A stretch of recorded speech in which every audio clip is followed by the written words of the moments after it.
Before I begin, Jill would like to say a few words.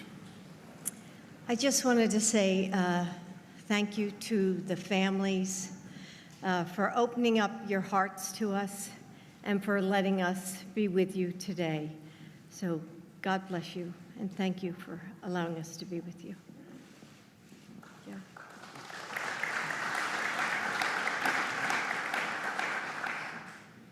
Majority Leader Schumer and Senator Gillibrand and Congressman Higgins. And Gov, thank you for taking my call when I called. And I'll never forget what she said. I said, I'd like to maybe come up if it's okay. She said, this is a big Scranton. Come. And I think you're doing a heck of a job. Thank you. Thank you for your heart as well as your head. And Mayor Brown, you've been wonderful. Thank you. And I know this is a lot of, when a vice presidential or a presidential chip shows up, there's all kinds of paraphernalia and people, and I know it's not easy. I want to thank your law enforcement officers for not just what they did in this crisis, but for accommodating us, and all the elected officials and law enforcement officers, first responders, and faith leaders that are here today. Jill and I have come to stand with you, and to the families, we've come to grieve with you. It's not the same, but we know a little bit what it's like to lose a piece of your soul. When you lose a son, a daughter, a husband, a wife, a mother, a father. The feeling of having that, as I said to some of you when we talked privately, you feel like there's a black hole in your chest you're being sucked into, and you're suffocating, unable to breathe. That's what it felt like, at least to us, and I'm sure some version of that feels that way to you. The anger, the pain, the depth of a loss that's so profound. You know, we know it's hard to believe, and you're probably not going to believe it, but I can tell you now, from our personal experience and many others who we've met, the day's going to come, it will come, when your loved one brings a smile as you remember him or her. As you remember her, it's going to bring a smile to your lip before it brings a tear to your eye. It takes a while for that to happen. It takes a while. Might take more than a season. But our prayer for you is that that time comes sooner or later, but I promise you it will come. As a nation, I say to the families, we remember them. We've been reading about them. We visited the memorial where they show the love for them, and you've all shown by the supermarket. And Celestine Cheney, 65 years old, brain cancer survivor, churchgoer, bingo player, went to buy strawberries to make her favorite shortcake. A loving mother and a grandmother. Roberta Drury, 32, beloved daughter and sister, moved back home to help take care of her brother after his bone marrow transplant. She went to buy groceries for dinner, the center of attention, who made everyone in the room laugh and smile when she walked in. Andre McNeil, 53, worked at a restaurant, went to buy his 3-year-old son a birthday cake.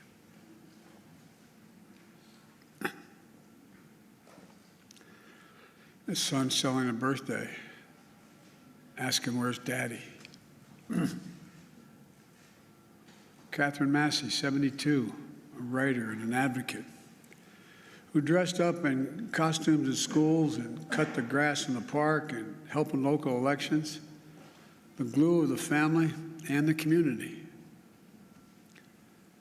Marcus Morrison, 52, school bus aide, went to buy snacks for a weekly movie night with the family, survived by his wife and 3 children and a stepdaughter, the center of their world. Hayward Patterson, 67, father, church deacon, fed the homeless at the soup kitchen, gave rides at the grocery store to neighbors who needed help, putting food in the trunk of others when he took his final breath. Aaron Solder, 55, retired Buffalo police officer for 3 decades. 3 decades. Loved electric cars, hero who gave his life to save others, on a Saturday afternoon. And had that man not been wearing that vest that he purchased, bulletproof vest, a lot of lives would have been saved. A beloved father and husband. Geraldine Talley, 62, expert banker and known for her warm, gentle personality, a friend to everybody, devoted mother and grandmother. Ruth Whitfield, 88, beloved wife, mother, grandmother, great-grandmother, sang in the church choir, a caretaker of her husband, bringing him clean clothes, cutting his hair, holding his hand every day she visited him in the nursing home. Heart as big as her head. Pearl Young, 77, a mother, grandmother, missionary of God, public school teacher, who also ran the local food pantry. Loved singing, dancing, and her family. And all three are injured. Zaire Goodman, 20, shot in the neck, but fighting through it. Jennifer Warrington, 50, Christopher Braden, 55, both treated with injuries on a long road to recovery. Individual lives of love, service, and community that speaks to the bigger story of who we are as Americans. A great nation, because we're good people. Jill and I bring you this message from deep in our nation's soul. In America, evil will not win, I promise you. Hate will not prevail. And white supremacy will not have the last word. For the evil did come to Buffalo. It's come to all too many places.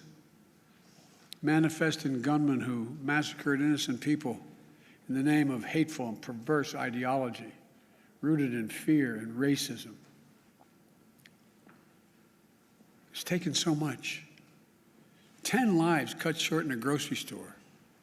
Three other wounded by a hate-filled individual who had driven 200 miles from Binghamton in that range to carry out a murderous, racist rampage that he would live stream to the world. What happened here is simple and straightforward. Terrorism. Terrorism. Domestic terrorism. Violence inflicted in the service of hate and the vicious thirst for power that defines one group of people being inherently inferior to any other group. A hate that through the media and politics, the internet, has radicalized, angry, alienated, lost, and isolated individuals into falsely believing that they will be replaced, that's the word, replaced, by the other, by people who don't look like them, and who are, therefore, in a perverse ideology that they possess and being fed lesser beings. I and all of you reject the lie. I call on all Americans to reject the lie. And I condemn those who spread the lie for power, political gain, and for profit. That's what it is. We've now seen too many times the deadly and destructive violence this ideology unleashes.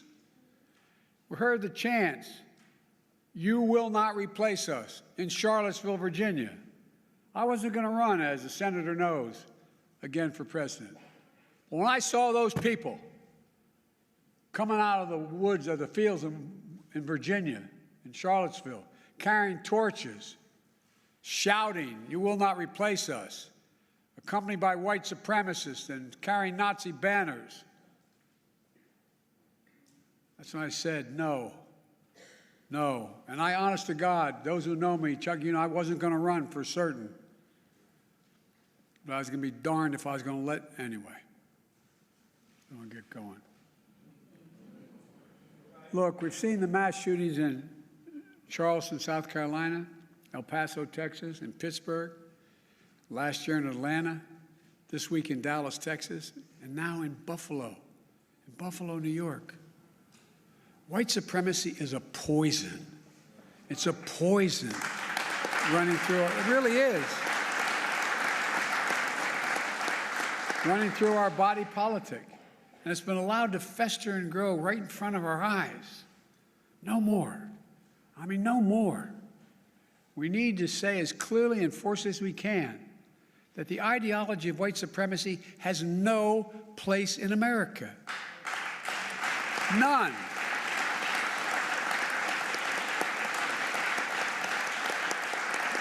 And look, failure for us to not say that, failure in saying that is going to be complicity. Silence is complicity. It's complicity. We cannot remain silent. Our nation's strength has always come from the idea. It's going to sound corny, but think about it. What's the idea of our nation? That we're all children of God. All life, liberty, our universal goods, gifts of God. We didn't get it from a government. We got it from because we exist. We're called upon to defend them. The venom of the haters and their weapons of war, the violence and the words and deeds that stalk our streets, our stores, our schools. This venom, this violence cannot be the story of our time. We cannot allow that to happen. Look, I'm not naive. I know tragedy will come again. It cannot be forever overcome. It cannot be fully understood either. But there are certain things we can do. We can keep assault weapons off our streets. We've done it before. I did it when we passed the crime bill last time, and violence went down, shootings went down. You can't prevent people from being radicalized to violence, but we can address the relentless exploitation of the internet to recruit and mobilize terrorism. We just need to have the courage to do that, to stand up. Look, the American experiment in democracy is in a danger like it hasn't been in my lifetime. It's in danger this hour. Hate and fear are being given too much oxygen by those who pretend to love America, but who don't understand America. To confront the ideology of hate requires caring about all people, not making distinctions. Reverend, the Scripture is seeing that we're all part of the divine. Love thy neighbor as thyself. That's the America I know, that Jill knows. And most deserve the most, look, we're the most multiracial, most dynamic nation in the history of the world. Now's the time for the people of all races, from every background, to speak up as a majority in America and reject white supremacy.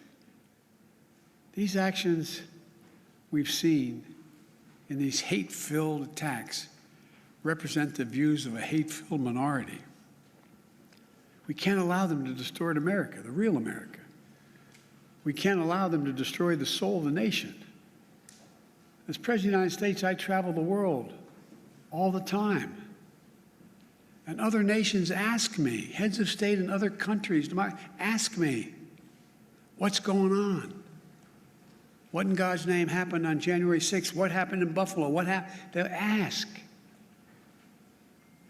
We have to refuse to live in a country where black people going about a weekly grocery shopping can be gunned down by weapons of war deployed in a racist cause. We have to refuse to live in a country where fear and lies are packaged for power and for profit. We must all enlist in this great cause of America. This is work that requires all of us, presidents, politicians, commentators, citizens. None of us can stay in the sidelines. We have to resolve that here in Buffalo, that from the tragedy, this tragedy will come hope and light and life. It has to. And that on our watch, the sacred cause of America will never bow, never break, never bend. And the American we love, the one we love, will endure.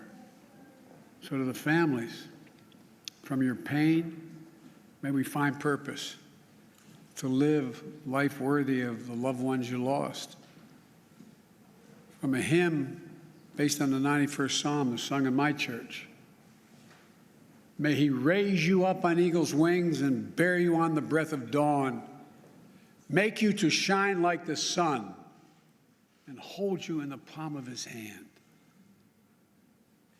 That's my wish for us. We can do this if we resolve to do it. If we take on the haters and those who don't even care, it's just about profit and politics. May the soul of the fallen rest in peace and rise in glory. And may God guide the United States of America, now and always. To the families, as my grandpop used to say when I walked out of his home in Scranton, he'd say, "Joey, spread the faith." And my grandma would yell, "No, Joey." He'd say, "Keep the faith." And my grandma would say, "No, Joey, spread the faith." We're thinking of you. Hold on to each other tightly. Stick together. You'll get through this. And we'll make Buffalo and the United States a better place to live than it is today.